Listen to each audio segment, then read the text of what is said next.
Monsieur le président, monsieur le ministre, mes chers collègues, dans ses mémoires d'outre-tombe, Chateaubriand s'interrogeait sur les chances que pouvait offrir une jeune Europe.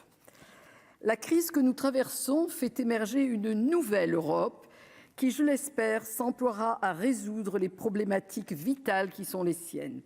Autant vous le dire, je veux délivrer un message europtimiste et pour cela, je serai critique. L'Europe a beaucoup de chances à offrir à ses citoyens, à ses entreprises et à sa jeunesse. Cependant, elle doit se donner les moyens de remplir ses objectifs. Nous ne le répéterons jamais assez, l'Union européenne doit bâtir sa souveraineté.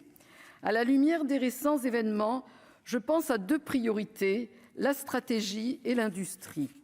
Très attachée à la relation euro-américaine, je pense toutefois, comme beaucoup désormais, que peu importe le président des États-Unis, l'Union européenne doit rester la seule maîtresse de son futur. Le pacte de défense tripartite liant les Américains, les Australiens et les Britanniques, dit AUKUS, n'est pas qu'un revers pour la France, ça en est un pour l'Europe. Nous ne sommes pas considérés comme pouvant apporter une protection suffisante à un pays qui craint de plus en plus le régime chinois. Le « en même temps » européen vis-à-vis d'une Chine qui se durcit ne peut plus durer.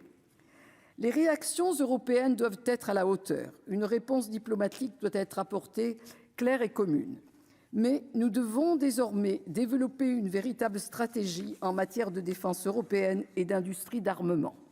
Le reste du monde avance ses pions. Il n'est pas concevable que l'Union européenne reste dans ses atermoiements. Monsieur le ministre, quel sera votre message au Conseil sur le sujet ? Et plus largement, quelles orientations concernant le livre blanc de la défense européenne soutiendrez-vous ? La question du message se pose aussi sur notre participation à l'OTAN en tant qu'Union. J'y suis très attachée. Cependant, nous ne sommes pas les obligés de nous allier. Pour ne pas être simplement des suiveurs, nous devons avoir une stratégie lucide et cohérente. Le dossier afghan et sa gestion unilatérale n'est qu'un exemple parmi d'autres. Nous serons confrontés à d'autres situations de ce type. Elles entraîneront des réflexions sur divers sujets, comme notre pacte asile et migration. Notre monde connaît de fortes déstabilisations. Nous devons définir une politique multidimensionnelle fiable pour réagir à temps. Ma seconde priorité pour reprendre le contrôle de notre souveraineté concerne le secteur industriel. L'Union européenne est capable d'agir. Elle le prouve d'ailleurs durant cette crise. Je pense au travail formidable que fait notre commissaire européen Thierry Breton quant au vaccin. Notre souveraineté est primordiale sur les questions numériques. Les négociations autour des textes DMA et DSA montrent tout l'intérêt d'une vision et d'une action rapide et efficiente. La guerre des données ne fait que commencer et les Européens, tout en se protégeant de toute déstabilisation extérieure, devront être un acteur incontournable. Le sujet des propos haineux sera à mon sens central lors de la négociation de ces textes.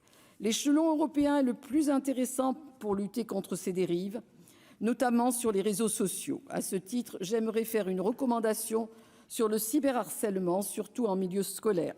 La présidence française doit en faire une grande cause européenne.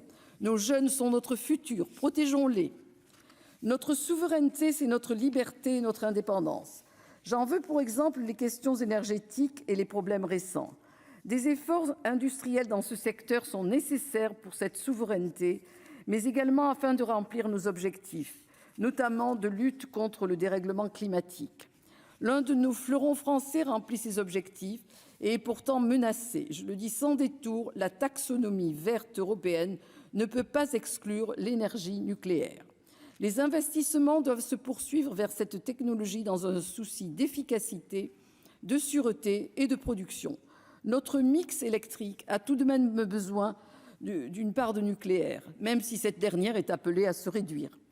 Évoquer notre bouquet énergétique me permet de faire un point sur d'autres filières essentielles. Je parle bien sûr des ENR. Leur déploiement en Europe nécessite un développement industriel et donc des moyens dédiés. À l'image de ce qui est réalisé sur les batteries, l'Union européenne doit effectuer le même travail de coopération sur les secteurs clés.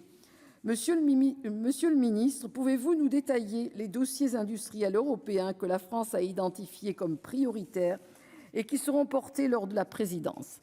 Enfin, je terminerai rapidement en évoquant le sujet qui nous préoccupe tous profondément, La Pologne a dépassé une limite dans la remise en cause de la primauté du droit de l'Union européenne. Nous attendons bien sûr l'analyse et la réaction de l'Union européenne. Elle doit être à la hauteur de l'enjeu, la survie de l'Union. Monsieur le ministre, l'Union est en danger et une réflexion plus profonde doit se poursuivre. Quelle vision la France portera afin de sortir de la crise qui s'installe et plus largement de réinventer l'Union ? Monsieur le ministre, notre Union européenne doit prendre son destin en main. Personne ne pourra ni ne voudra le faire à sa place. Il faut maintenant avancer, même si, hélas, certains ne veulent pas aller aussi vite que nous. Merci, cher collègue. Dans la suite du débat, la parole est à Monsieur André Reichardt.